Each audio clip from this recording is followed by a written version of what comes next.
I stopped eating. Strictly.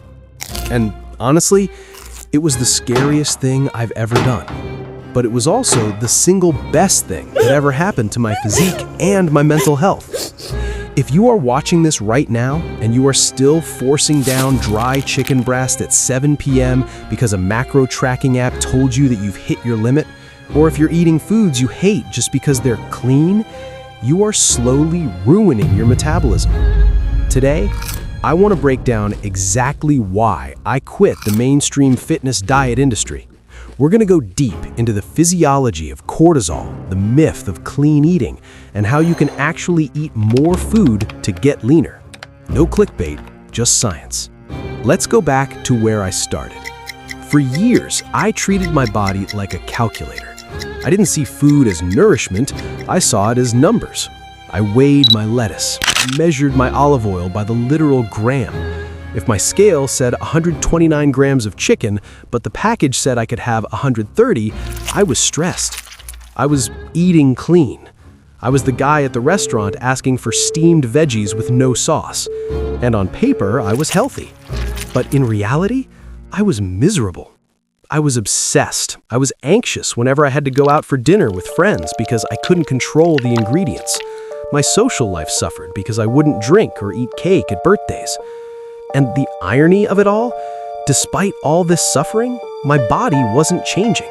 I was holding on to fat, specifically around my midsection, and I felt exhausted in the gym. I thought being healthy meant being hungry. I thought being fit meant restriction.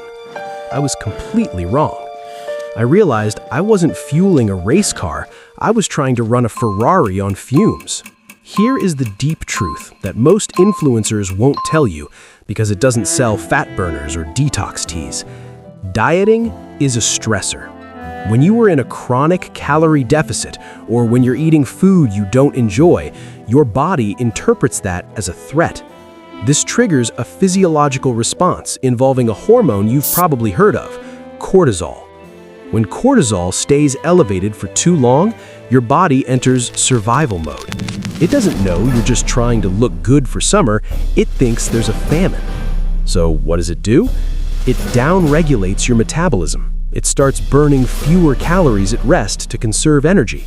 That's why you feel cold and tired all the time. It breaks down muscle tissue. Muscle is metabolically expensive to keep around, so in a famine state, your body eats it first. And this is the kicker. It hoards body fat, specifically visceral fat, around your organs and belly to protect you as an energy reserve.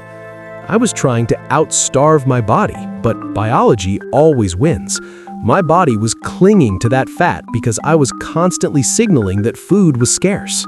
So I made a radical pivot. I stopped eating diet foods. You know what I'm talking about. The processed 100-calorie snack packs, the low-fat yogurt that is basically just sugar water, the protein cookies that taste like cardboard. These are metabolic disasters. They spike your insulin, which is a fat storage hormone, without giving your body any actual nutrients. Then your blood sugar crashes and you're hungry again 20 minutes later. I swapped all that for real food. I started eating nutrient-dense, satiating foods. I didn't worry about the calorie count of an avocado. I worried about the vitamins. I started eating full-fat eggs, grass-fed beef, sweet potatoes, and olive oil. Here's the thing about fat and protein.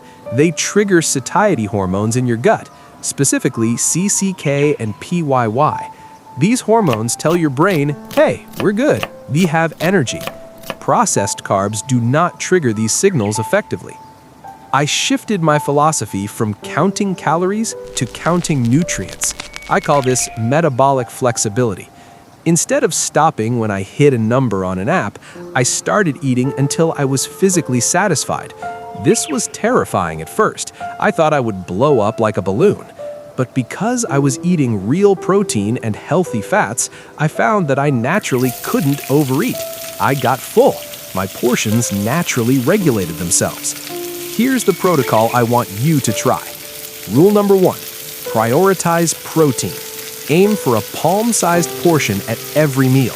This is non-negotiable for muscle repair and satiety. Rule number 2, don't fear the fat. Cook your veggies in butter or olive oil. It makes them taste better and keeps you full for 6 hours instead of 2. Rule number 3, eat the yolk. Seriously, stop throwing away the most nutritious part of the egg. Now, I know some of you are watching this and thinking, if I stop tracking, I'll lose control. The reality is, you're not in control right now. The app is in control. You've outsourced your intuition to an algorithm. When I stopped eating diet food, my energy went through the roof. My workouts got heavier because I finally had the fuel to push hard. My sleep improved because I wasn't going to bed hungry. And the guilt, it vanished. I realized that health isn't just about body fat percentage. It's about your relationship with food. If you are anxious about eating, you aren't healthy no matter how many abs you have. If you are tired of the cycle, restrict, binge, regret, repeat, stop the diet. Start eating. Eat real food. Eat food that grew in the ground or had a mother. Eat until you are satisfied. Your body is incredibly smart. It knows how to regulate itself if you just give it the right tools and stop screaming at it with chronic cardio and starvation. It's going to take a few weeks for your metabolism to trust you again, but stick with it. If you found this video helpful, please smash that like button. It helps the algorithm show this to people who are stuck in the same trap I was in. Comment below, what is the one diet rule you are ready to break today? Is it counting calories? Skipping breakfast? Let me know in the comments. I appreciate you watching. I'll see you in the next video.